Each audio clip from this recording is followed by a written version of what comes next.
Bonjour à tous, bonjour à toi, j'espère que tu vas bien. Dans cette vidéo, je te propose une lecture des énergies lunaires que tu peux rencontrer pour le mois à venir, c'est-à-dire les énergies de la nouvelle lune et de la pleine lune par élément, que sont le feu, la terre, l'air et l'eau, et qui regroupent l'ensemble des énergies de tous les signes astrologiques. J'ai à cœur ici de te livrer ces énergies par élément, car nous avons en chacune de nous ces 4 éléments qui agissent ensemble dans tous les domaines ou secteurs de ta vie. C'est pourquoi je t'encourage vivement à écouter les 4 vidéos. Je partage avec toi ces énergies, non pas dans le but de te dire ce qui va se passer, mais avant tout pour te conseiller, te guider vers des pistes qui seront les plus justes pour toi, si bien évidemment ça te parle. Car je rappelle qu'il s'agit de vidéos générales et que nous sommes plus ou moins sensibles à ce qui nous est proposé d'étudier à chaque instant. Et oui, la vie n'est-elle pas un apprentissage permanent ? Si ce n'est déjà fait, abonne-toi en cliquant sur la cloche pour être alerté de la parution des vidéos en temps réel. Et like, partage, parce que ça me fait plaisir de voir que cela t'a plu, mais aussi pour que les vidéos puissent tourner sur YouTube, car je rappelle que derrière, ce sont des algorithmes qui se trouvent derrière tout ça. Et si tu souhaites une guidance personnelle, tu retrouveras mes coordonnées à la fin de la vidéo et tu peux me retrouver tous les jours sur Facebook ou Instagram avec des messages quotidiens.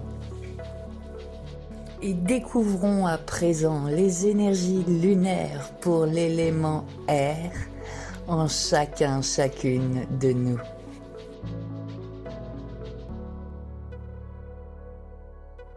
Choisis de nourrir ton esprit, ton corps et ton âme. Alimente tes valeurs.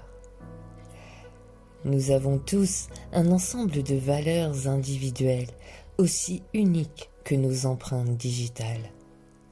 Nous n'avons pas toujours conscience de leur existence jusqu'à ce qu'elles soient bafouées. Et là, notre colère nous les fait sentir. Nous nous rebellons, nous devenons tristes, déprimés, irritables, coincés. Nous prenons des décisions insensées et généralement, nos relations et notre vie ne sont plus harmonieuses. En exemple, celui d'une personne fortement attachée à la valeur de l'honnêteté et qui se voit invitée quotidiennement à manipuler la vérité dans un travail de vente. Ou bien encore, l'exemple d'une personne accordant une vraie valeur à la paix, entourée de personnes créant sans cesse d'immenses drames à partir de rien. Vivre en accord avec tes valeurs est l'une des façons les plus efficaces de cultiver ton être. Tu te sens plus complet et plus accompli, et tu es capable de le faire. En outre, le monde occidental peut être obsédé par la nourriture pour de mauvaises raisons. La nourriture au sens propre est souvent utilisée comme une méthode de soulagement temporaire, mais il peut aussi s'agir d'alcool, de sport, de télé, etc. Et on ne compte plus le nombre de personnes qui font trop en raison de leur anxiété ou de leur souffrance. La nourriture au sens large est devenue une diversion et non plus un moyen sain et même agréable de prendre soin de son corps. Apprendre à se nourrir uniquement de ce dont tu as réellement besoin est la clé d'une santé émotionnelle, mentale et physique épanouie. Et il est temps de se libérer de tout ce qui ne nous sert plus. Les vieilles nourritures, les vieilles habitudes plombantes n'ont plus lieu d'être. Tout est cycle, et comme tout cycle, il y a une fin et une renaissance. Ce n'est pas parce qu'une nourriture nous a été bénéfique à une période de notre vie qu'elle doit le rester à tout jamais. Et vous l'aurez certainement constaté tout comme moi, il n'est pas forcément simple de se débarrasser d'une nourriture ou d'une habitude, surtout lorsqu'elle est bien ancrée. Fumer, boire, utiliser des produits chimiques dans nos produits de nettoyage, les plats préparés, les téléphones portables, les ordinateurs, l'essence, le charbon, le gaz, etc. Mais aussi tous ces schémas que l'on peut se retrouver à adopter dans certaines de nos postures, dans nos relations, et qui nous sont davantage nocives plutôt que bénéfiques. Les habitudes sont créées pour nous faire croire que nous contrôlons notre vie, pour nous apporter un sentiment de sécurité alors qu'il ne s'agit que d'une illusion, car tout notre quotidien peut basculer du jour au lendemain. Toute nourriture, toute habitude peut être changée, et elle est le pas de l'acceptation du mouvement et de belles surprises dans nos vies. Nos habitudes peuvent nous enfermer, nous empêcher de nous rapprocher encore plus de nous-mêmes, et voire nous faire rater de belles opportunités, de belles rencontres. Et ces énergies lunaires nous proposent de nous libérer, de faire de la place pour tout ce qui est plus grand, plus lumineux et aligné à nos valeurs, nos croyances, nos principes, et nous rappellent que lorsque nous décidons finalement de nous libérer, de lâcher ce dont nous n'avons plus besoin, de faire différemment, nous devenons victorieux, victorieuses.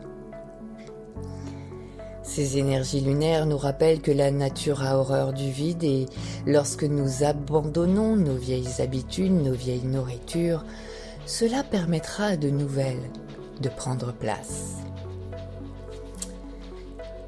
Mais comme toute habitude, pour que cela en devienne une nouvelle, cela demandera au départ une répétition quotidienne, un engagement de notre part.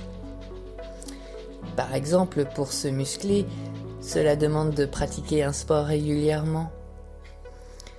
Ou pour entrer plus rapidement dans un état méditatif, il faut le pratiquer un peu plus tous les jours.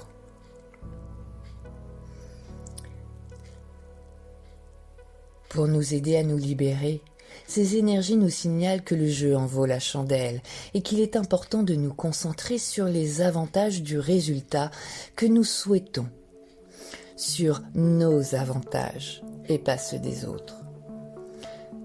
Ces avantages qui nous motivent, qui nous donnent cette envie de nous libérer. Et pour cette pleine lune, nous pourrions donc laisser aller de mauvaises habitudes, de mauvaise nourriture, pour que notre corps soit en meilleure santé par exemple, ou que nos enfants soient moins exposés à des produits chimiques, de faire différemment dans nos quotidiens. Car il est temps de se libérer de ces habitudes passées, de ces nourritures néfastes pour accéder en nous à des ressources jusque-là endormies dans nos systèmes et nous permettre de nous nourrir correctement. Alors faisons de la place en laissant aller nos mauvaises nourritures pour nous permettre d'aller puiser, illuminer en nous ces nouvelles ressources pour créer et ainsi de prendre davantage conscience de nous-mêmes et de la complexité du monde dans lequel nous vivons. La sagesse est bien plus qu'un simple amalgame de connaissances. Amasser de la sagesse prend du temps. Apprends de tes expériences. Et il peut être judicieux ici de demander l'avis d'un mentor si tu es dans le doute. Il y a une chose que tu ne vois pas encore et qu'il te faut questionner de façon plus approfondie. On dit souvent que le corps a sa propre sagesse innée. Lorsque nous sommes en bonne santé, il sait exactement quoi faire et fait ce dont il a besoin pour nous garder en vie sans même que nous ayons à y penser. La plupart du temps, nous ne sommes ni conscients des battements de notre cœur ni de notre respiration. De même, nous avons un système de raisonnement inné, l'intuition instinctive qui nous permet d'obtenir des réponses ou de recevoir des informations sans passer par notre pensée consciente. C'est cette sensation ou intuition qui nous offre des informations ou des connaissances. Certaines personnes pensent que cette sagesse nous vient des dieux, qu'elle est l'étincelle de la voix divine qui survit en nous. C'est une sagesse séculaire engrangée dans la partie la plus ancienne du cerveau humain. À cela s'ajoutent les connaissances et l'expérience, ce que nous discernons et apprenons au fil de la vie. Si le résultat de tout cela est précis, s'il te sert par son bon sens, c'est qu'il est probablement sage. Acquérir de la sagesse prend généralement du temps, même si nous sommes souvent impatients. Il est souvent tentant de faire l'autruche en niant notre rôle dans toutes nos prises de décision médiocres. Pourtant, en cette époque moderne, nous avons des millénaires de sagesse pour nous aider.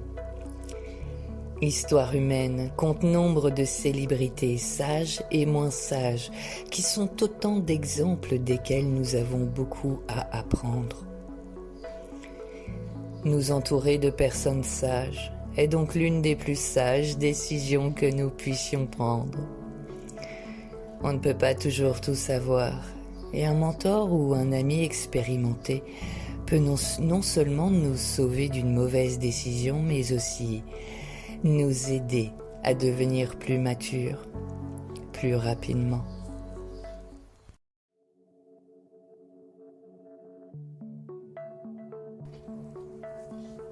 Cette nouvelle lune nous guide également dans la croissance de notre épanouissement et de notre puissance. Nous allons peut-être rencontrer quelques coups de mou alors que de grands changements se mettent en place.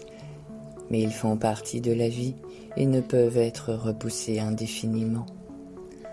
Pensons aux saules. Les saules poussent souvent sur le sable des bords des rivières, les courbes toujours changeantes, et pourtant, ils atteignent des tailles considérables, grandissant avec succès, s'accrochant à la vie malgré les aléas d'un habitat imprévisible. Comment font-ils ? Au début de sa croissance, le jeune saule ressemble à un mince et faible bâton. En dépit de ses rares branches et feuilles, son tronc sera plus fin et flexible que robuste. Ce que nous ne pouvons pas voir immédiatement, c'est sa base, la force de ses puissantes et nombreuses racines. Le sol passe beaucoup de temps à établir une véritable ville racine sous la surface du sol. Ces racines sont longues, solides et très nombreuses, trouvant leur chemin dans les coins et les recoins souterrains, s'agrippant aux rochers, aux racines d'autres arbres et à tout ce qui serait susceptible d'augmenter sa stabilité. Ces racines se dispersent dans toutes les directions, sécurisant ainsi leur position au cas où la terre se mettrait à changer. Ce n'est qu'une fois ce réseau de racines bien établi, et seulement alors, que le sol met toute son énergie dans sa croissance future. À partir de là, le tronc s'épaissit, s'élargit et se durcit pour monter toucher le ciel. Cependant, ces branches ne sont pas à l'image du robuste tronc. Elles ont pour ordre de rester flexibles, afin de pouvoir suivre le soleil et survivre à la force des vents qui pourraient menacer de renverser le reste de l'arbre. Cette croissance se fait entièrement selon la stratégie et le but divin de la source de l'univers. ce qu'il te conviendra. Cette nouvelle lune appelle à la croissance, mais pas sans but. Lorsque nous comprenons notre position actuelle, que nous nous libérons, que nous acceptons et que nous nous engageons dans le changement, nous nous programmons naturellement à évoluer en tant qu'individus, comme des douleurs de croissance, car la transformation entraîne un changement, des inconforts ou des inconvénients. Tout dépendra de notre point de vue, de ce curseur, de cette fenêtre par lequel nous regardons ce changement. En restant centrés sur notre attention, nous garderons la force, le courage et la résilience nécessaires pour continuer d'avancer vers l'épanouissement de notre vrai soi. Car chacun de nous a vécu ou vivent actuellement des événements qui font que notre situation change du tout au tout. Décès, rupture, perte d'emploi, peur, conflit, guerre, conditions météorologiques extrêmes. Et tout ceci sont aussi la vie. Et ces énergies lunaires nous proposent de vivre ces temps de crise avec calme, patience et persévérance, dans une recherche d'équilibre en nous-mêmes qui sera notre meilleur atout pour atteindre cette sagesse en nous et nous voir traverser ces moments où quelquefois les difficultés s'accumulent de façons extrêmes. L'acceptation de ce qui est le premier pas vers le changement. Seul l'ici et maintenant existe réellement. Lorsque nous examinons nos vies et nous engageons à dire la vérité, nous sommes souvent confrontés à ce qui est réellement. Cette réalisation est puissante, mais nous refusons souvent cette vérité lorsqu'elle est trop dure à endurer ou lorsque nous avons peur d'accepter quelque chose d'aussi difficile. Chacune de nous a, à un moment de sa vie, tenté d'esquiver, de fermer les yeux avant de finalement se voir confronté à ce qui est, et forcé de l'accepter. Ce que nous faisons ensuite est crucial. Acceptons-nous exactement où nous sommes, peu importe combien cela peut être douloureux ou confrontant. Ou est-ce que nous nous retirons dans nos illusions et nous nous fermons, immuables à la direction que la vie nous indique de prendre? Choisir de s'accepter pleinement tel que nous sommes, avec ce que nous avons, permet de passer à l'étape suivante, laissant libre cours à notre âme de poursuivre son expansion. Quand nous pourrons solidement planter nos pieds dans la terre et affirmer « Oui, voici exactement où je suis et je l'accepte pleinement », nous pourrons alors avancer avec confiance, intégrité, honnêteté et puissance dans la direction que nous souhaitons maintenant prendre. Accepter pleinement où nous en sommes, ici et maintenant, nous permet également d'accepter le rôle que joue le chaos dans tout processus de changement avant que l'ordre règne à nouveau. Si nous restons centrés dans nos intentions, cela peut devenir un moment excitant au lieu d'un moment de peur ou de doute. En synthèse, pour l'élément air en chacune et chacun de nous, eh bien ici, l'élément est amené à se focaliser sur ses nourritures, sur tous les types de nourriture, qu'elles soient physiques, spirituelles, émotionnelles, etc. Et où certaines se voient être libérées, étant devenues néfastes pour nous. Ces libérations, tout comme celles déjà expérimentées avant nous par d'autres, nous permettront de prendre en maturité, de gagner en sagesse, voire de la dispenser. Cette libération peut être imagée par ces douleurs de croissance que nous expérimentons enfants lorsque notre corps grandit. Tu te souviens ? Et l'élément croît, s'expand, tout en gérant les difficultés avec grâce. Car c'est grâce justement à ces challenges, ces temps forts de vie, que nous grandissons, que nous prenons en maturité pour nous amener à vivre l'acceptation de ce qui est, de ce que nous sommes. Et c'est aussi en acceptant de vivre les difficultés que nous pouvons nous dépasser, grandir. Donc un mois de choix, de ces nourritures qui nous font grandir, prendre en maturité et celles dont il nous faut nous libérer, laisser aller, pour se voir gérer les difficultés avec sagesse, amenant à l'acceptation de ce qui est, de qui tu es.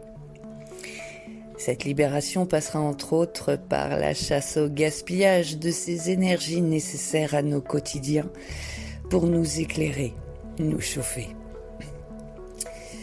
Peut-être également de nouvelles nourritures, ressources qui sont en train de s'enraciner, que nous ne voyons pas encore et qui nous permettront de nous libérer de ces anciennes nourritures et nous permettront aussi de traverser ce passage avec sagesse et acceptation et voir ainsi émerger de nouveaux modes de consommation.